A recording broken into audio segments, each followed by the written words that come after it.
Hello everyone, you all are watching ISP simplified. आज हमारा day fourth के schedule को हम लोग देखेंगे, लेकिन उससे पहले मैं कुछ कहना चाहता हूँ। आप लोग पार्टिसिपेटिव थोड़ा कम हो। दूसरी चीज़ है, अगर आप इसको फिनिश करते हो या स्टार्ट करते हो, कम से कम कमेंट सेक्शन में ये मुझे रियलाइज़ कराओ कि आप इसको कर रहे हो, ठीक है ना।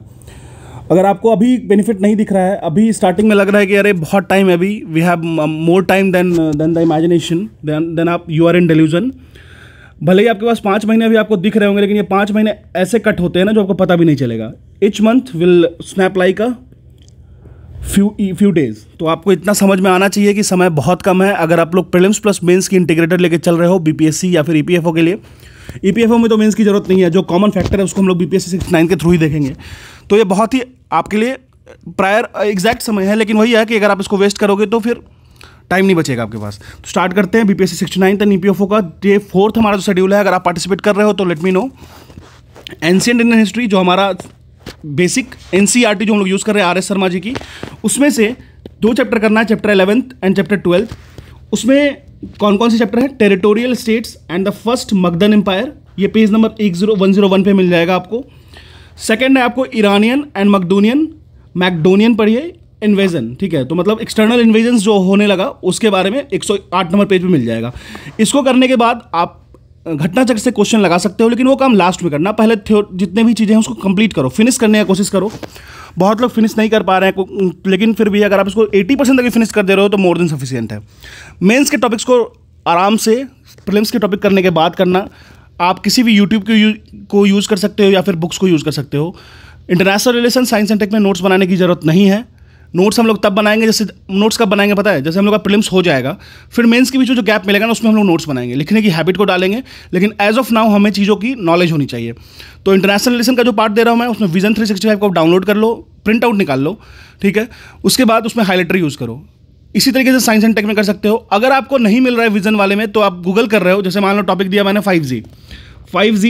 5G/UPSC लिखना, आपको यूट्यूब या गूगल पे कहीं पे भी मिल जाएगा इस टॉपिक के बारे में। उसके बाद आप इसकी नोट्स बना सकते हो शीट्स में, ठीक है। नोट्स किस तरीके से? तो 5G देखिए, मैं आपको बताता हूँ।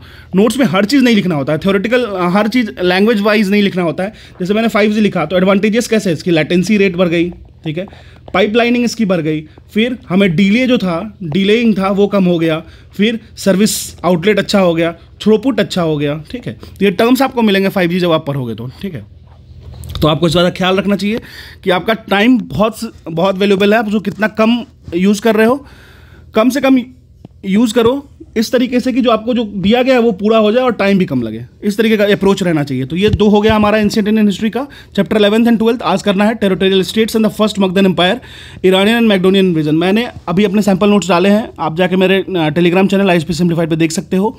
इसी तरीके से मैंने IR के भी पोर्शन को डाल दिया जो कलर कर रखा है, उससे आपको ये भी पता चल जाएगा कहाँ कैसे किस तरीके से अप्रोच ले सकते हैं। फिर चलते हैं हम लोग इंडियन ज्योग्राफी वाले पार्ट पे, जो हम लोग 11th वाली एनसीईआरटी यूज़ कर रहे हैं। उसमें हम लोग आज क्लाइमेट वाले पार्ट को करेंगे। इंडियन कॉन्टेक्स्ट में इंडियन क्लाइमेटोलॉजी वाली पार्ट को पेज 33 पे आपको मिल जाएगा ये। उसके बाद इसके PYQ को सॉल्व कीजिएगा, घटना चक्र में है, ठीक है ना। आज मैं आऊँगा तो आपको इसकी PYQ करा दूंगा घटना चक्र की। अगर आप खुद से कर लेते हो तो वेल एंड गुड, नहीं तो मैं करा दूंगा शाम में, ठीक है ना। वो तो मैं अपडेट करूंगा, प्लेलिस्ट मैंने ऑलरेडी डाल रखा है, उसको अपडेट करते रहूँगा। आप अपने अकॉर्डिंग करो, मैं कराते रहूँगा। अगर आपको लग रहा है कि अगर आप खुद से कर ले रहे हो तो कर लो। फिर हम लोग चलते हैं मेंस के टॉपिक 1 पे। तो इंटरनेशनल रिलेशन वाला हमारा पार्ट चल रहा है। इंटरनेशनल रिलेशन में मैंने इंडिया चाइना को रखा है, ठीक है। इंडिया श्रीलंका हमारा ओवर हो गया, ठीक है। अब हम लोग इंडिया चाइना पढ़ेंगे। इंडिया चाइना किस तरीके से कॉन्फ्लिक्ट इशू हुआ है, किस तरीके से हम कल्चरली बेस्ड हैं। जैसे मैं आपको एक चीज़ बता देता हूँ कि इंडिया ना सिर्फ और सिर्फ 3% एक्सपोर्ट करता है चाइना को, बट चाइना जो है ना वो इम्पोर्ट करता है लगभग नियरली 50% हमारे इंडिया में। आप सोच के देख लो, अगर इंडिया मान लो कि इंडिया धमकी देता है कि मैं तुम्हारे एक्सपोर्ट को रोक दूंगा, तो क्या उसको कुछ भी फर्क पड़ेगा? 3% का कोई फैक्टर इफेक्ट करेगा क्या? नहीं करेगा। लेकिन अगर चाइना मान लो अगर इंपोर्ट को बैन कर देता है, तो जो करेंसी हमारे में स्विच हो रहा है वो तो बहुत बड़ा इफेक्ट डाल देगा ना। तो इंडिया धमकी भी नहीं दे सकता, ये वाली सिचुएशन है। तो इंडिया को क्या करना होगा? इंडिया को पॉजिटिवली अपने एक्सपोर्ट को बढ़ाना होगा। अपना जो इंडियन प्रोडक्ट्स का एक्सपोर्ट है चाइना में, उसको बढ़ाना पड़ेगा। ये 3% जिस दिन 30% चला गया ना, उस दिन इंडिया डोमिनेट कर सकता है चाइना में। चाइना हमारी बात भी सुनेगा। 3% पे क्या फ़र्क पड़ेगा यार? अगर मान लो 3% वो ब्लॉक भी कर देता है इंडिया, तो चाइना को कुछ भी फ़र्क नहीं पड़ेगा, ठीक है ना। तो चाइना से आप इस तरीके से विपन से नहीं लड़ सकते हो, फोर्स से नहीं लड़ सकते हो। चाइना से लड़ने के लिए आपको कंप्लीट, आपके पास एक आइडियोलॉजी होनी चाहिए, कंप्लीट स्ट्रैटेजी होनी चाहिए, ठीक है। तो उसके लिए आप खुद को बढ़ाना पड़ेगा। जब आपका सामने वाला एनिमी स्टेट अगर काफ़ी स्ट्रांग है, काफ़ी स्ट्रेंथन है, तो आपको उससे लड़ने की जरूरत नहीं है, उसको पॉलिटिकली उसको कल्चरली एक तरीके से डिफाई करने की जरूरत है। तो इंडिया को खुद को बेस बनाना पड़ेगा। जैसे आत्मनिर्भर भारत चला ना, ठीक है ना, जैसे जैसे PLI स्कीम चल रहा है ना, प्रोडक्ट लिंक इंसेंटिव्स, जैसे PLI स्कीम चलाया गवर्नमेंट, तो उससे क्या हुआ ना, जितने भी प्रोडक्ट्स इंडिया में खुद बन रहे हैं, आत्मनिर्भरता खुद आ रहा है, इंडिपेंडेंसी आ रहा है, तो इससे क्या होगा, इंडियन जो प्रोड्यूसर्स होंगे, इंडियन जो कंज्यूमर्स होंगे, वो भी इंडिया की चीज़ों पर रिलाई करना शुरू करेंगे। फिर चाइनीज मार्केट, अब देखिए दिवाली में बल्ब भी आ रहा है, इतनी छोटी चीज़ हम लोग प्रोड्यूस नहीं कर सकते क्या मास में? क्यों नहीं कर सकते? ऐसा क्यों हो रहा है कि हम वहाँ से मंगा ले रहे हैं? तो कुछ वजह है ना, तो उसको अगर क्रेव आउट करेंगे, उसको हम लोग रिड्यूस करेंगे ना, तो हमारा इंडिया आगे बढ़ेगा। एक्सपोर्ट्स, वहाँ का एक्सपोर्ट कम होगा, हमारा एक्सपोर्ट ज़्यादा होगा, ठीक है। चलिए, जैसे अभी S Jaishankar ji made in India train में घूम रहे थे सूडान में, शायद सूडान ही था, हाँ सूडान में घूम रहे थे, तो वहाँ सोचिए आप किसी एक कंट्री में जा रहे हो और मेड इन इंडिया ट्रेन दिख रहा है, ठीक है। आप मानिए अगर पेरिस घूम रहे हो, पेरिस में हीरो साइकिल एक एटलस की आती थी, वो आपको दिख गया, कितना अच्छा लगेगा, है ना। और ये ऐसा होता था पहले। हीरो साइकिल की एग्जांपल मैंने आपको दिया, एक बेस्ट रेफरेंस था, बहुत ही अच्छी प्रोडक्ट थी। अब हम लोग बात करते हैं साइंस एंड टेक वाले पोर्शन को, ठीक है। साइंस एंड टेक वाले पोर्शन में हम लोग करेंगे 5G वाले चीज़ों को। 5G मैंने करा रखा है आपको ऑलरेडी, विजन IS 365 वाले पोर्शन में मैंने यूट्यूब पे करा रखा है, मेरी प्लेलिस्ट में जाके चेक कर सकते हो। उसके बाद 5G वर्सेस 4G में डिफरेंस क्या है, आखिर क्यों हमें 5G लाना पड़ रहा है, क्यों हमें 6G लाना पड़ेगा, जापान तो उससे भी बहुत आगे निकल गया है, तो आप लोग इसको देख लीजिएगा, ठीक है।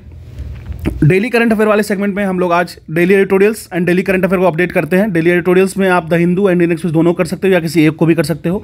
मैंने आपको ऑलरेडी सोर्स बताया, या तो आप बाइजूस IAS यूज़ कर लो या फिर ओनली IAS यूज़ कर लो। ये दोनों सोर्स काफ़ी बेहतरीन सोर्स है, नो डाउट इन दैट, ठीक है। इसमें कुछ भी सोचना नहीं है, दोनों सोर्स को यूज़ कर लो। और करने के बाद हो सके तो एक सीट बना लो, छोटा सा, बहुत ज़्यादा इसको लिखने की जरूरत नहीं। याद रखिएगा, करंट अफेयर हमेशा डायनामिक टॉपिक होता है, उसको कितना भी लिखिएगा ना वो कभी खत्म नहीं होगा। तो बेटर कि हमारे पास दिमाग में चीज़ों की प्रोसेस होनी चाहिए, मतलब प्रोसेसिंग होनी चाहिए कि आखिर किस पॉइंट से हम किस तरीके से लिंक कर सकते हैं। लिंकिंग के लिए करंट अफेयर को बार बार लिखने की जरूरत नहीं है। मैं आपको मंथली विजन IS भी कराऊंगा, तो उसके थ्रू हम लोग चले जाएंगे, उसको हम लोग एज ए नोट्स यूज़ करेंगे, कलरफुल पेन यूज़ करके, ठीक है। फिर CSAT वाले पोर्शन में आज मैंने स्पीड एंड डिस्टेंस को रखा है। स्पीड एंड डिस्टेंस वाले टॉपिक को आराम से पढ़ लीजिएगा, बहुत ही ईजी टॉपिक है। उसके बाद 10 क्वेश्चन प्रैक्टिस कर लीजिएगा। SSC Tier 2 या Tier 1 के क्वेश्चंस को प्रैक्टिस कर लीजिएगा, या फिर आप PCS प्रीवियस ईयर क्वेश्चन को प्रैक्टिस कर लीजिएगा। अगर आपको ज़्यादा हाई लेवल की करना है, बहुत ज़्यादा नहीं, तो CSAT आप UPSC PYQ को यूज़ कर लीजिएगा, ठीक है। UPSC PYQ को, इससे ज़्यादा जाने की जरूरत नहीं है, ठीक है ना।